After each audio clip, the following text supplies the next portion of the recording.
Tuberculosis, generally called TB, is a global problem. In particular, it's a problem in developing countries. Every year, somewhere between 1.2 and 1.6 million die from TB. It has had a lot of impact over the years, and now it is interacting with COVID, and it has always been a problem with its interaction on HIV. In this discussion, we'll talk more about TB and how it evolved and what has happened in the recent past in the sphere of TB infection. Let me begin with a short history of TB. We know that when we discovered the Atlit-Yam civilization, which is now a short distance away from Haifa underwater, there are telltale signs that people there suffered from tuberculosis. For example, we found skeletons of a mother and a child who were buried together, probably died of TB either at the same time or right around at the same time, so that they were buried together with the signature that we see from the bones of TB patients. So we know it has been there for thousands of years, at least since the humans have settled for farming and so on. It is most likely it came from the domesticated animals, as we see that today cows and other domesticated animals have that tendency of getting TB as well. And we see written mention of TB in the Indian text, sacred text. So, for example, Rajyakshma was mentioned at least in the Indian literature at least 3,300 years ago. Similarly, the Chinese classic literature also mentions tuberculosis at least 2,003 years ago, if not earlier. However, more systematic way of dealing with TB came from Europe, because the Europeans had a lot more written records from churches across Europe between 1600 and 1800, how people died, and not only their deaths were recorded, the cause of deaths were often recorded in there as well. And from that we find that between 1600 and 1800s, TB caused between 20 and 25% of all deaths, and which is a huge number. And it was called the White Death because the people who got it turned rather pale. And there was a myth that if the king or the queen touched you, it cured your tuberculosis. So there used to be a huge long line to go and touch the emperor or the king in a given country in Europe, above all in England and France, that people would go there to get touched by the monarch to get cured by TB. Of course, what it did was exactly the opposite. First of all, those people traveling contaminated a whole bunch of other people in the process, and not only that, they sometimes gave that same disease to the emperor or empress himself or herself. There was a vampire panic in New England, in the US, where people actually thought that somehow when people died of TB, they came back as vampires and infected the rest of the family. So they went through elaborate rituals in order to make sure the dead stays dead and does not come back. The reason probably why the relatives got them is because when these people were alive, they probably infected their relatives in the first place. The real modern era of treatment of TB started with Robert Koch. In English, we often say Robert Koch. He was the German physician in 1882, demonstrated without a shadow of doubt that TB is caused by a bacterium, and he isolated and identified that bacterium. And that was his contribution. He wrote a paper on that. Later on, he went on to develop other things for TB. For example, he developed the tuberculin, an extract of the TB bacilli, as a cure for TB, which did not quite work.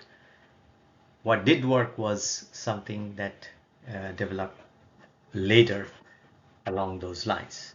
Nevertheless, in 1905, he was given the Nobel Prize in Medicine because of his discovery. In 1908, Charles Mantoux updated that skin test that was developed by Koch, and he used it to examine how the body responded to the TB virus. If it is already present in the body, there are antibodies present in the person or not. For example, when I was a child, I was given a Mantoux test in order to see how I responded. The way my body responded was to show no sign of it at all. The initial infection went away, so I went back to school thinking that, oh, I must be one of the lucky ones. In fact, that was exactly the opposite of how it works. If your body absorbs it, that means that your body has no antibody to fight the actual virus, and therefore you get a painful jab, which I did. Now, there were treatments available for TB before the development of medication and so on. The treatment was fairly simple. In Italian, it's called lana, letto, il latte, which roughly translates is to warmth, rest, and food. Although technically lana means wool, same thing in Spanish. However, in Latin American Spanish, lana also means money. Poverty was the main cause of the prolongation of TB in humans. And if you think of how you need a lot of warmth and a lot of rest and a lot of food, is you had to be rich. And therefore, these treatments that were available before 1900, the development of the sanatoriums across Europe, was mainly in the realm of the rich people. If you're poor, basically you died, and hopefully you did not infect other people in your family before you died, because otherwise they will also be infected by it. So the best non-medical intervention till today remains the same. If you can eradicate extreme poverty, then essentially you have eradicated tuberculosis. Let me give you two examples of how things went for two countries, the United States and Australia. Here is how it developed in the United States. So on the vertical axis, I have mortality rate per 100,000 people between about 1860 to 2018 in the United States. The blue dots there are tuberculosis in the states of Massachusetts, and the hollow dots are tuberculosis for the United States. Now, the reason why we have two numbers there is because for the US as a whole, the data for tuberculosis was not available until about 1900, and therefore the data on the left hand side of this picture comes from one state, Massachusetts. So this shows where, as I mentioned earlier, Koch identified TB in 1882, and the treatment stayed the same, basically warmth and food and rest. And as we see, per 100,000 people, the number of cases were in the neighborhood of 400 in 1860, but it already halved by 1900, even though there was no cure at that point at all. No treatment either. The only treatment was, as I mentioned, was those basic luxuries of life. Now, in 1943 actually, the streptomycin came in, but 1947 was when it was widely became available in the US. And in 1954, the US government implemented the BCG policy, which was the vaccine that was employed for the entire population, for the early childhood, for the entire United States. It was made uniformly available and implemented by a mandate. The important thing to notice here is that by the time it was introduced, the rates per 100,000 had already fallen to about 20 per 100,000, which is really where most of the developed countries are today, and that is taken as a benchmark, where if you're getting it below 20 per 100,000, you're doing well. And here is a picture from Australia. We do not have very reliable data before 1907 for Australia for tuberculosis, but since then we have decent data. Now again, you see exactly the same pattern. They fell to below 20 per 100,000 in the 1950s. Now, there are two things we have to keep in mind here for both Australia and the US, and that is the following. When people came from Europe, and most of the migration in the US up until the 1930s were from Europe, both in Australia and the United States. And first, when you landed, you were quarantined.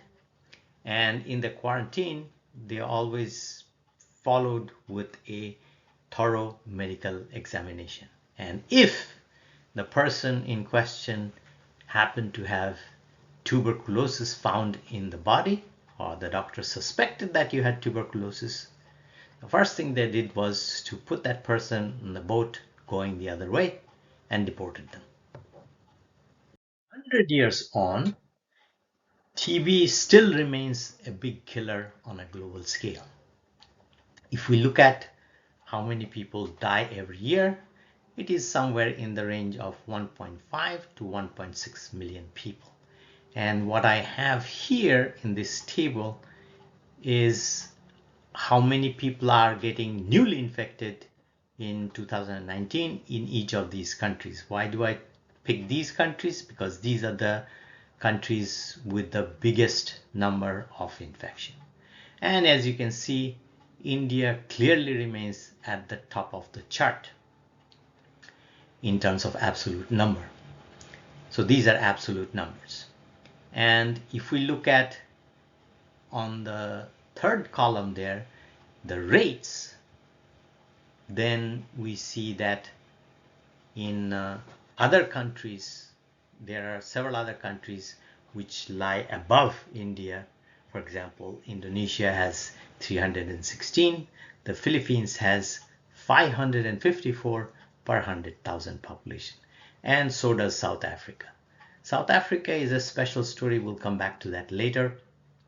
In the final column, we have another worrying trend, and that is these days BCG is applied for prevention, and then for the person who gets TB gets applied a series of medications, usually the streptomycin kind or some other variant thereof. What has happened over the years is that a lot of the people do not complete the course of their treatment. As a result, they develop a resistant variety of TB. Now, if you look at the last column, and if you look at the rate resistant, all of them happen to be in single digits except in Russia. There, the resistant kind is off the chart. Most of the people, I shouldn't say most of the people, a third of the people who get TB are of the resistant kind. And that's a worrying trend that is slowly but surely spreading across the globe. Today, as has always been, undernourishment is the single biggest factor for getting TB in the first place. So how is it going right now? So these are figures for India. You see the most number of people who get TB is from malnourishment. Alcohol abuse is another good chunk. Smoking also is bad. Diabetes. And the last one, but not the least, is being infected with HIV.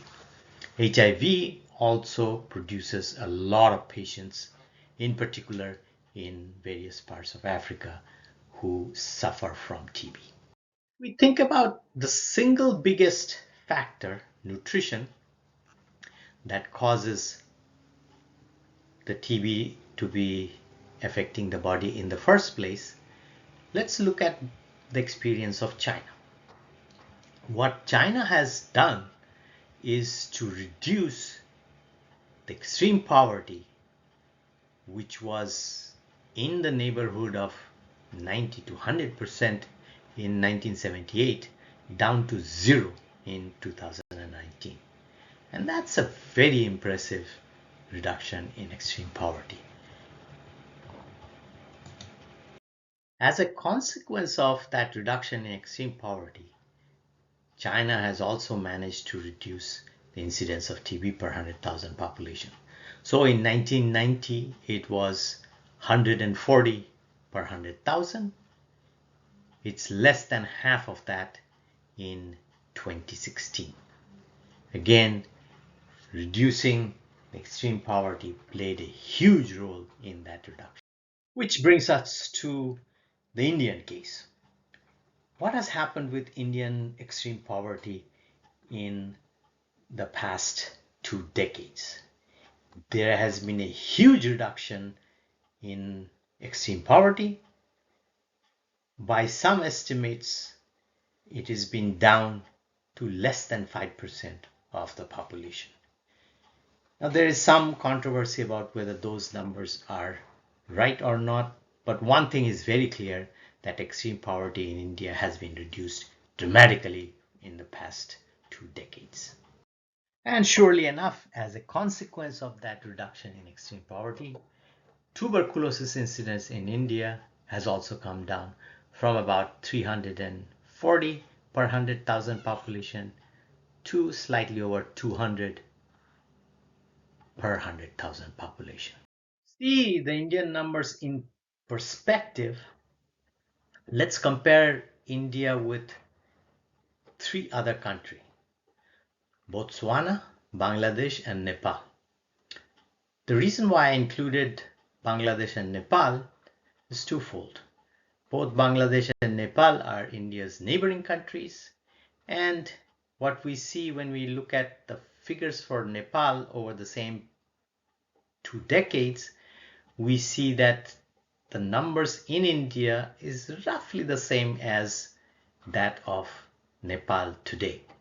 However, Nepal started in a worse position in 2000. One curious thing happened in Bangladesh. Nothing happened.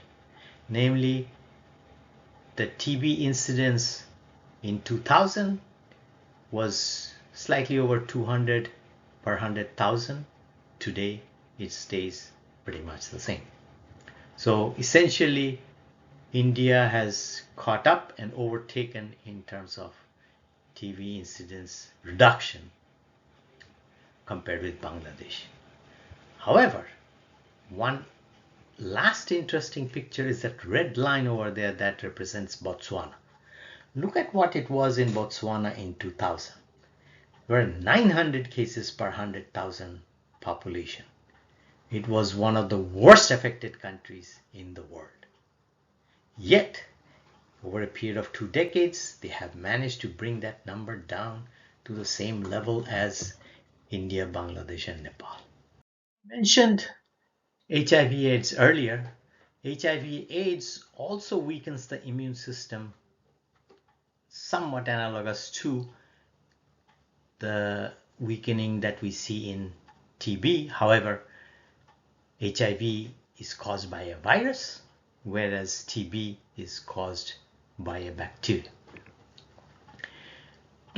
However, people who suffer from HIV/AIDS also get a lot of opportunistic infections, and TB is one of the big one in there. So people who have HIV immunodeficiency typically get infected with TB. So the rising case in Southern Africa is a direct result of HIV/AIDS. I have written a book with my colleague, Professor Bradley Convent from ITAM in Mexico, where we explain all of these things in our book. Now, like TB in Europe in the 1800 up to 1800, HIV got the same colloquial name called the slimming disease. So basically what happened with TB, people who got TB got thinner and thinner and thinner and ultimately died before any treatment was available. And with HIV/AIDS, without any treatment, it is exactly the same thing. And in Southern Africa, in Sub-Saharan Africa, in many of the languages, they are called the same, the slimming disease. Let us look at TB deaths per 100,000 in 3 separate cities. And these cities are interesting for their own reason. One is because they are in 3 different continents, and 2 belong to developed countries, another one not so developed country. And what we see between, say, New York City and London, they have fallen fairly steadily right after up to the Second World War, and then they fell almost to nothingness. Now, in the case of Cape Town, we see a steep decline in tuberculosis deaths, and the primary reason was the introduction of streptomycin in that town, and that brought in the steep fall there. And if you look at to the right hand side where the blue arrow pops up, it shows that from the mid 1990s onwards, it rose again. And this is a direct result of HIV related TB that people got there. TB has had an impact on HIV cases, there has been a recent development where we are observing some relationship between the BCG vaccine and COVID. So vaccination for TB may be producing an effect of reducing the impact of the COVID, that the way it spreads in your body, and that will be the topic of our next talk, to see the interaction between the BCG vaccine and COVID.